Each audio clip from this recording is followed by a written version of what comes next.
52장까지의 말씀입니다. 이제 51장은 유다의 주변, 그리고 이방 나라에 대한 심판의 이제 마지막 부분이라고 할 수 있습니다. 바벨론 심판의 이제 내용이죠. 바벨론 심판의 내용이 50장과 이제 51장 두 장에 걸쳐서 이제 아주 길게 이야기되고 있습니다. 이제 당시 바벨론은 제국이었고 중동의 패권을 쥔 아주 강대국이라고 할 수 있습니다. 하나님께서는 이 바벨론을 멸망시키기 위해서 멸망시키는 자를 부추기시겠다라고 그렇게 말씀을 하시죠. 11절에 보면 하나님께서 메대 왕들의 마음을 부추겼다라고 하는데, 바벨론은 당시 메대 바사 연합군에 의해서 이제 멸망하고 맙니다. 51장은 이 바벨론에 대해서 두 가지로 묘사하고 있습니다. 7절에 보면 바벨론은 여호와의 손에 잡혀 있어 온 세계가 취하게 하는 금잔이라 문 민족이 그 포도주를 마심으로 미쳤도다, 그렇게 말씀을 합니다. 바벨론은 이제 금잔에 비유하고 있죠. 당시 바벨론이 이 범죄한 여러 나라들을 정복하고 그 나라들을 심판하는 하나님의 도구로 쓰임 받았다는 겁니다. 마치 포도주를 돌리는 금잔에 비유하고 있는 거죠. 그리고 이어서 13절에서는 이 재물이 많은 자로 이제 바벨론이 비유가 됩니다. 바벨론은 이 전쟁 포로들을 통해서 더 많은 재물을 쌓을 수 있었습니다. 그러다 보니까 바벨론은 이제 부를 이루기도 했고, 이로 인해서 이 자신들이 영원할 것이다 라고 그렇게 생각했던 것이죠. 그러나 바벨론의 명성이 생각보다 그렇게 오래가지 못합니다. 하나님께서는 20절에 보듯이 바벨론을 이제 나의 철퇴 그리고 무기라고 말씀하시죠. 하나님의 철퇴 무기로서 우상을 숭배하고 또 교만하고 죄악된 여러 민족들을 심판하는 하나님의 도구로 바벨론을 사용하신 것은 분명합니다. 그러나 도구로 사용되었다고 해서 이 바벨론이 의로웠다는 것은 절대 아니죠. 결국 바벨론도 심판의 대상이 되었습니다. 이렇게 바벨론 멸망에 대한 이야기가 41절에서부터 구체적으로 이제 묘사가 되고 있습니다. 그리고 이 마지막 64절에는 바벨론에 대한 마지막 선언이 몰락하여 다시 일어서지 못하리니, 그렇게 이제 말씀을 하고 있죠.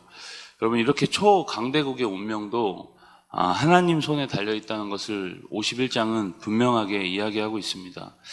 우리 52장으로 가시면, 52장은 이제 예레미야서의 마지막 장으로서 이제 예루살렘의 멸망과 또 유다 왕 여호야긴의 석방 사건을 기록하고 있습니다.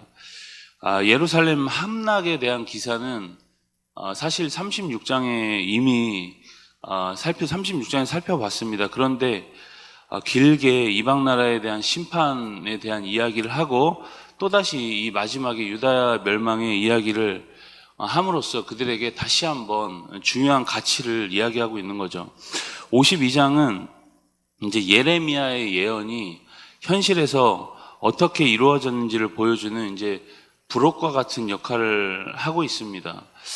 예루살렘의 멸망과 이제 그에 따른 이 백성들의 고통을 이제 상세하게 묘사하면서 불순종의 결과가 이제 어떤지를 보여주고 있는 거죠. 그러나 동시에 이제 바벨론으로 끌려갔던 여호야긴 왕이 바벨론 왕에 의해서 이제 석방되는 장면으로 이제 맞춰지면서 유다 나라의 회복 가능성을 이제 암시하고 있는 거죠. 우리 1절부터 좀 보시면 시드기야의 배반과 죽음에 관한 일련의 과정이 이제 자세하게 묘사가 되어 있습니다.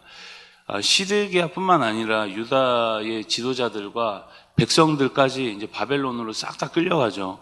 12절부터 30절까지는 이제 예루살렘 성전도 파괴가 되고 약탈당하면서 백성들이 포로로 끌려가는 바벨론 유수에 관한 이제 이야기입니다.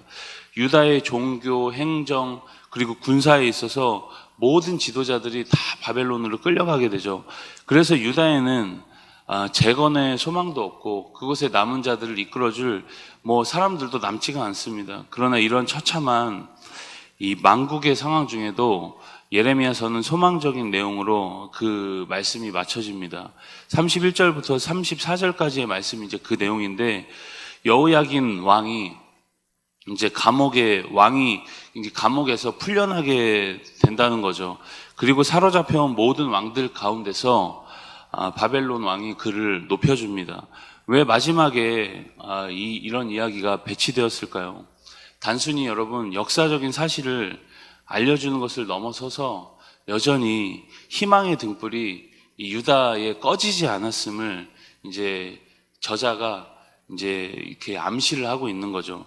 진짜 여러분 그렇습니다. 바벨론은 여러분 생각보다 정말 오래가지 않아요. 제국이었지만 오래가지 않습니다. 역사 속에서 금방 사라졌지만 유다는 끝까지 살아남아서 유다의 족보에서 예수님이 오시고, 아직도 이스라엘은 여전히도 나라로서 저 중동 땅에 존재하고 있습니다.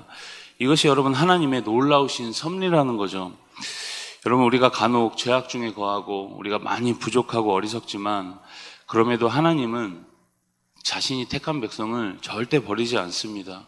버리지 않기 때문에 우리 가운데 고난도 있고 어려움도 있고 징계도 당하는 거죠. 그래서 우리가 힘겹고 징계당이 어려울 때 하나님이 여전히도 나를 사랑하시는구나, 그리고 회복시키려고 하나님이 일을 시작하셨구나라고 이렇게 여러분 믿고 고백하시면서 언제나 소망을 품고 살아가는 주의 자녀들이 다 될 수 있길 주님의 이름으로 축복합니다. 우리 예레미야 51장에서 52장의 말씀을 경청합니다.